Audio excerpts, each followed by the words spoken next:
हर 1 minute Bharat में 3 लोग stroke का शिकार होते हैं। कई लोग फिर कभी चल नहीं पाते और कुछ अपने हाथ भी नहीं हिला पाते। लेकिन सबसे ज्यादा तकलीफ जब इंसान अपना नाम भी ना लिख पाए। ये कहानी है एक ऐसे इंसान की जिसने हार मानने से इनकार कर दिया।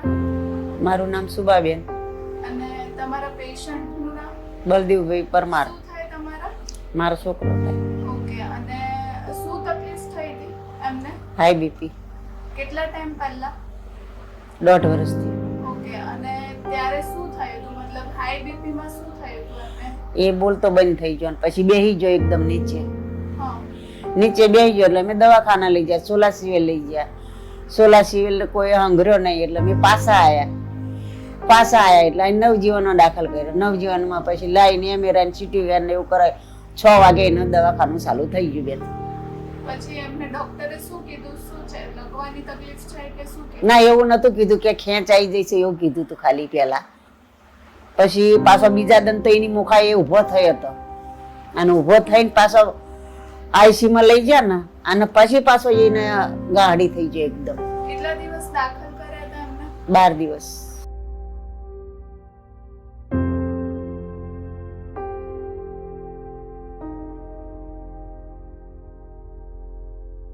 તમને અમારો કોન્ટેક્ટ કઈ રીતના મળ્યો? ફોનમાં ફોનમાં શું જોયું તમે? તમારો વિડીયો જોયો. હા. પછી આ મને લઈને અહીંયા આવ્યો. ઓકે. તમે ત્યાં આયા? હા ત્યાં આવ્યા હતા. હા. અને પછી વાતચીત કરતા તમને એવું લાગ્યું કે આમને કરવું જોઈએ? હા બરાબર. અને હવે એની પ્રેક્ટિસ તમે ક્યારથી ચાલુ કરી છે? 20 દાડા જેવું થયું છે. હા. અને 20 દિવસ પહેલા શું તકલીફ હતી ને હવે કેટલો સુધારો આવ્યો છે? હવે થોડી આંગળીઓ લાંબી થાય છે. પહેલા લખી નતા શકતા, હા લખી નતો હકતો, હવે લખી શકે આમ છે. ચાલી નતો હકતો. હા. એ હવે ચાલે છે. પકડાય છે હા. આ વસ્તુઓ, પહેલા પકડાતી નથી. ના નથી પકડાતી. કેટલા ટાઈમથી આ તમે કરો છો પ્રેક્ટિસ? 20 દિવસ. 20 અને દિવસ. દિવસમાં કેટલી વાર? 4-5. 4 વાર. ઓકે. એટલે 4 વાર કરો છો અને 20 દિવસમાં આટલો સુધારો આવ્યો છે.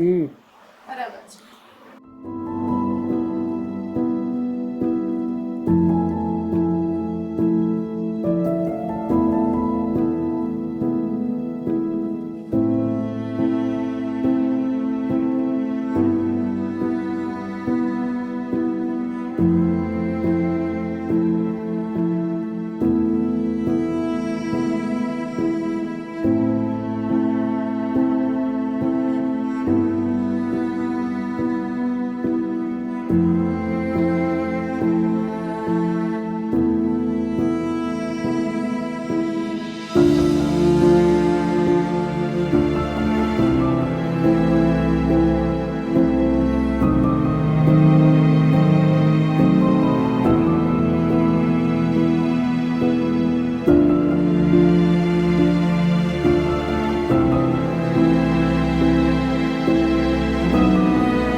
પેરાલિસિસ થયું તો તમને ડેઈલી લાઈફમાં સૌથી પહેલા શું તકલીફો આવે? હાથમાં પકડવું હોય અને પછી જમવામાં દાંતણ કરવાનું હોય તો પછી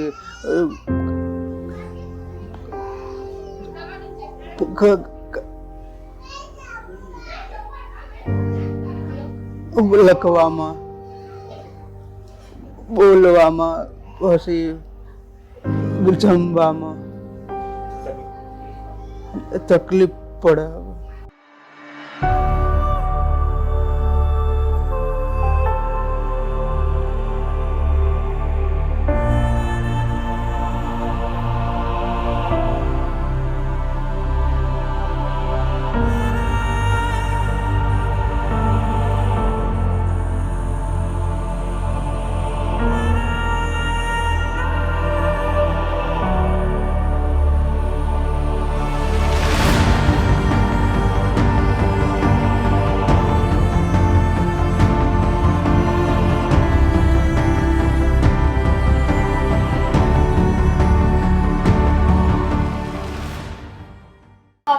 લાગે છે કે હજી થોડુંક આ વધારે પ્રેક્ટિસ કરીશું તો વધારે એનામાં સુધારો લાગશે?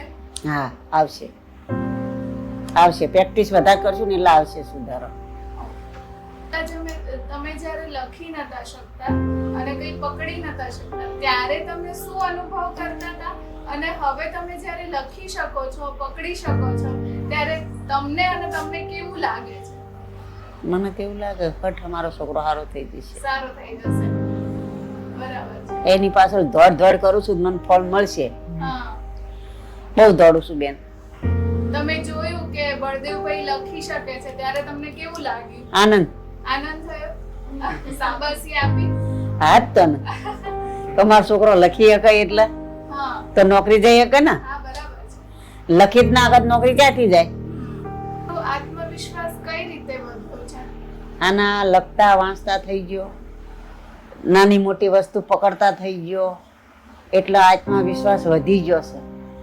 તો હવે આનેથી સારું થશે અને આનેથી કસરત વધારે કરવી એટલે હઠ સારું થઈ જશે, નોકરી જતો થઈ જશે.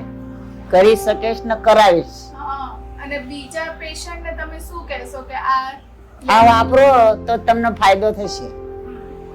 અને ઘરમાં તમને બધાનો સપોર્ટ મળ્યો છે આના માટે? હા, બધાયનો સપોર્ટ, બાપાનો બધાયનો સપોર્ટ મળ્યો છે કે મશીન વાપરો છો જ સારું છે. તમે આ રિહેબ વેદાની ટીમને શું કહેવા માંગો છો?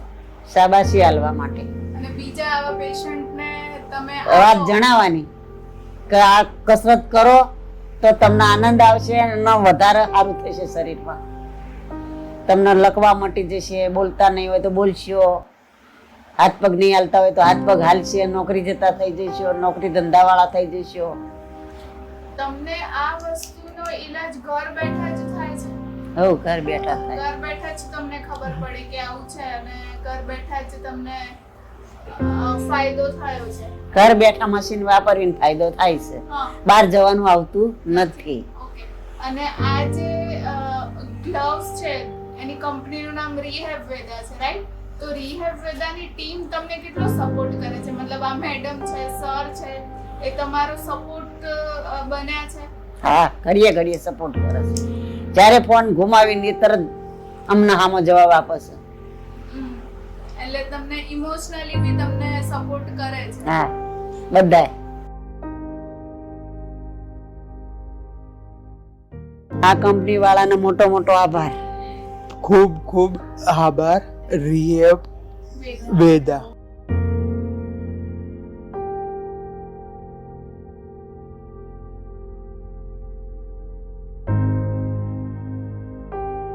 हाथ फिर से चला पर साथ में हिम्मत भी लौटी। ये सिर्फ एक इलाज नहीं था, ये एक वापसी थी आत्मनिर्भरता की, आत्मविश्वास की। हर इंसान को एक मौका मिलना चाहिए फिर से जीने का। आज ही रिहैब वेदा को संपर्क करें।